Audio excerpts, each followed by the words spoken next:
rock in the hands of a shepherd should not bring down a 9-foot giant. But you can't tell the size of the ripple from the size of this rock if it's in God's hands. So we came to remind the devil today that my rock might be little, but a little rock can make a big ripple if God gets a hold of it. Yeah. Let's switch this thing around. Let's stop looking at the size of our resource, the size of our strength, the size of our knowledge, the scope of our understanding to determine what God can do. Let's stop letting the waves of unbelief block us from the reality of the ocean of God's provision. Yeah, let's reverse the ripple. And what I mean by that when I say reverse the ripple, well, I mean a few things. Let me break it down a little bit. The first thing that I mean by reverse the ripple is that instead of starting with what you see, start with what God has said. Life-changing. Life-changing, right there. Just if you would start with what God said. And many times we, like the nation of Israel in Joshua chapter 4, come to places in our own lives where we need God to do something. And I apologize if I'm not preaching to you right now, that if he doesn't do it, so this is not like I need God to help me wake up on time. You set an alarm clock for that. But this is something different. And one of the things that I respect about the Bible is that it will repeat something over and over again because we learn through repetition. And if you look at this Joshua chapter 4, there are several times that God tells Joshua, take these stones out of the water, kind of like they're building an altar. Okay? Like Holly preached on Reflect about the altar. Go on her YouTube and watch that message. And wear your steel-toed boots because she was stepping on our toes. But she did it so sweetly. She did it in ballet flats. It was unbelievable. And the Lord is telling Joshua, like, before you get to your first fight, I want you to approach it from a place of thinking about your future. Now, this is marvelous. Frame the fight that you're facing from a place of future faith. And that is often very hard, right? Because we're just in the moment. And knowing in the moment, remember, it's like that rock and that ripple. Knowing in the moment what the ripple is going to be, it's not always predictable in the spirit, is it? Is it? You came to church because she was cute and asked you to come. Then you messed around and got too close to the boat. And Jesus hooked you and pulled you in, and now you're one of us. Boy, God is tricky with that ripple. God is tricky with that ripple. You didn't even know. I was just going to go, so I just was going to get her to shut up. And now I'm bringing people. I don't know what happened. Tell your neighbor, it's the ripple, it's the ripple, it's the ripple, it's the ripple. It's the ripple, it's the ripple. God will drop something. God will just put you somewhere. God will drop you somewhere. You will think that you're there because it's a new job. And then you meet Jean. And Jean is going through chemotherapy. And you went through chemotherapy. So now you minister to Jean out of what you went through so that you can comfort him with the comfort by which you have been comforted. This is the ripple, the ripple, the ripple, the ripple, the ripple. And by the way, what if we did that more often? What if we started asking God, what do you want to do not just for me, but through me? God, who can I touch? You touched me. Who can I help? You healed me. Who can I be a blessing to? You blessed me. When are you going to hand somebody a $50 bill one time instead of waiting on one? When will you be the ripple? Now, this is not my message, so pace yourself. I'm just setting up this idea of reverse the ripple. Reverse the ripple. And I have learned in my life that if I do not consider, please listen to me, if I do not consider causes, I will spend my life chasing consequences. Consider the cause, or you will spend the rest of your life managing consequences. Consider the cause, or you can spend the rest of your life looking for tips on TikTok for how to be more peaceful. But after you have done everything TikTok told you to do, I mean, you can do everything. You can take your, walk barefoot on the grass, walk backwards barefoot on the grass, sipping a protein smoothie with collagens in the smoothie. You could do all of that. You could do red light, blue light, black light, blue light, strobe light. You can do all the lights on your face. You can do all of it. You can meditate. You can pontificate. You can bloviate. You can hyperventilate, because you are not getting peace until you consider the source. You get all the tips you want, but until you get the truth, you will not come through this Jordan. Here's what I'm trying to say. You can't fix the ripple till you find the rock.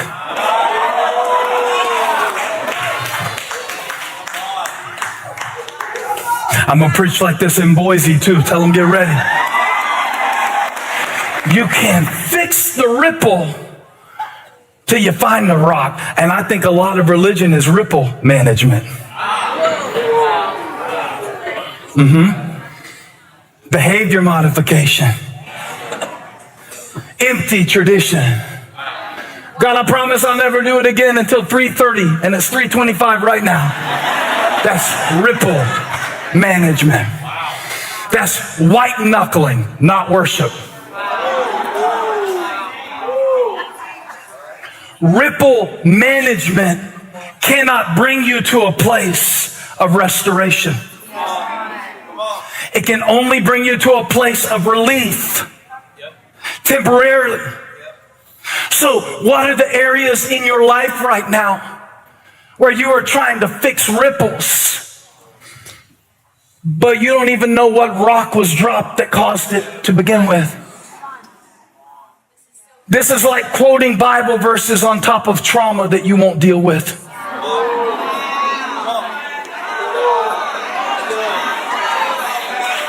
This is like switching friend groups every time they see what's really secret, hidden in you, and call it out and confront it. It's going to get quieter and quiet. It's going to be a reverse ripple today. Usually we start small and get big. We're going the other way today. We're reversing the ripple today until we get down to what is the thing that was dropped that caused you to do it. What was dropped that caused me to do it? Why did I lose my temper? Because they're annoying. Really? Because the people at work were annoying, but you didn't go off on them because you knew you couldn't get away with it. You went off on them at home, not because they're annoying, but because you know they'll forgive you. And the real rock that made you do it was the fact that you don't take responsibility for it. And until we get real about this stuff, we will spend our entire lives riding the waves of our ripples, going, I'm so anxious, I'm so anxious, I'm so anxious. Well, cut your thumb off. Jesus said it'd be better to lose your whole hand than go to hell. So I'd rather fix it. I'd rather fix it where the rock dropped than live the rest of my life frustrated by the ripples of it. You say this is just an Old Testament story. Are you absolutely crazy, out of your mind, ridiculous? Do you not understand that this is the entire thread of the New Testament? It is law versus grace. It is us never really understanding, and I hope to come back to this in a moment if this sermon comes full circle. But speaking of full circle, there is a place called Gilgal in Joshua chapter 4.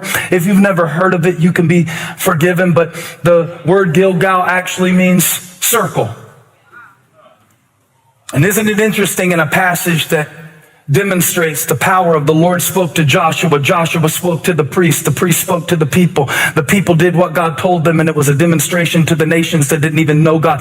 Isn't it interesting that circle after circle after circle after concentric circles, and let us not forget about the circle of the generation that isn't even old enough to ask the question yet, that is being affected by their faith or lack thereof. Which brings us back to the Red Sea, which was the central motif of Israel's identity. Now, Brueggemann says that it is I think his exact wording is the primal narrative, but I like to simplify things. So, core story, is that better? Primal narrative. I sound like you got to pay to hear about something like that, and you didn't pay anything to get in here today. So, core story. And when God brought them through the Red Sea, was their core story. In fact, even when Joshua says, go get some rocks, tell your neighbor, get some rocks, to tell your kids what God did. Why would he think like this? Surely you have more important things to do. Namely, when they get to Gilgal, they got to cut off everybody's foreskin, because none of these people have been circumcised yet. And I'm not going to illustrate how this whole text is circular, but this all has to happen at Gilgal. But before you get to Gilgal, listen to me good. Before you get to Gilgal, before you go to Jericho, before you even get to the place of cutting away that's going to happen before you go in, get some rocks to tell your kids what God did. I like that. Get some rocks to tell your kids what God did. And you're going to tell them what God did, not what you did. Because all you did was walk. Y'all, we take too much credit sometimes. I see everybody of hustle and grind on Instagram, but I saw you hustle and grind, but I also saw you hide and grumble and groan and grieve. I saw all of that too. And the real testimony of it from my life is what God did when they showed that video. I want to thank our creative team for the video they showed earlier in the service of the ripple effect of this ministry. Thank you. That was excellent. That was well done. It wasn't bragging on us, but it was showing the people that all the way from Ballantyne to Boise to Botswana. Anytime the sermon ain't going good today, I just say Boise. And all the way. But I'm going to show you something that's going to blow your mind. I got teary on the front row. I said, Furtick, keep it together. Save your emotion for when you get up there. Do not leak this thing out on the front row. And I'm like, but God, this is touching me right now. And he said, stuff it down and share it with them. So here's what it is, because you said, whoa, and I said Boise. And there was somebody on the video that said that they were from Botswana and we're here at Ballantyne. But it took me back. It took me back to just yesterday, a story that I was telling my son on the second row, because he asked me something about the early days of this church. And he asked me something about the phase when we were just moving here and we only had our core team. And he asked me something about the way it is now and the way it was then, and going out to minister to people all over the world, and the reach and the ripple of the ministry. He didn't say ripple, but that's what we were talking about. And I was sitting there talking to him, and I said, I'm sorry, I got to compose myself for a minute, because this conversation takes me back to how before I would come out to our team and tell them we're going to reach the world We're going to touch the world. God's going to use us. God's going to do something. It's going to be amazing. It takes me back to how before I would go and boldly speak to them, I would sneak into the bathroom and I would lock myself in the stall and I would fight back my own reflex to walk out. Because how can I walk out and tell them this when I'm wondering, did I mislead all of them? Can we really do this? Because I stood at a Jordan and I thought God spoke. But sometimes you think it and don't feel it when it comes time to do it. But I locked that stall and I said, God, if it's going to happen, it's going to have to be you. And when I tell my kids one day from Valentine what you did all the way to Boise, what you did all the way to Botswana, when I tell my children what a faithful God you've been, truer words have never been spoken.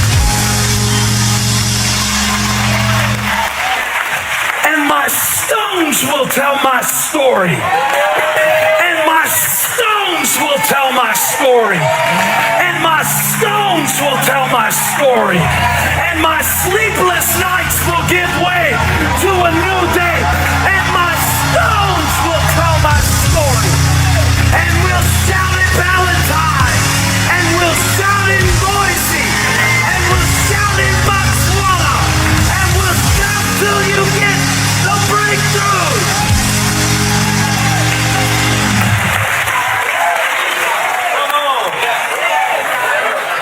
Yeah. We're going to turn this thing around right now. You keep talking how big these Amalekites are, how big these Canaanites are. We need to reverse this ripple. It doesn't start with the size of the Canaanites. It starts with the size of the God that you serve. Oh, preaching, preaching, preaching, preaching, preaching, preaching. I got a big God. I got a good God. I keep telling God how big it is. I want to tell it how big.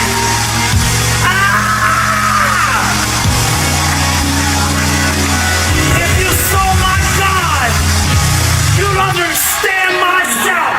Shout now like you need a wall to fall. Hey, thanks for stopping by my YouTube channel. I hope you were blessed today. If you were, share this with somebody. Like and subscribe and leave me a comment. Let me know where you're watching from, what we can pray for you about. Hope to see you back here again really soon.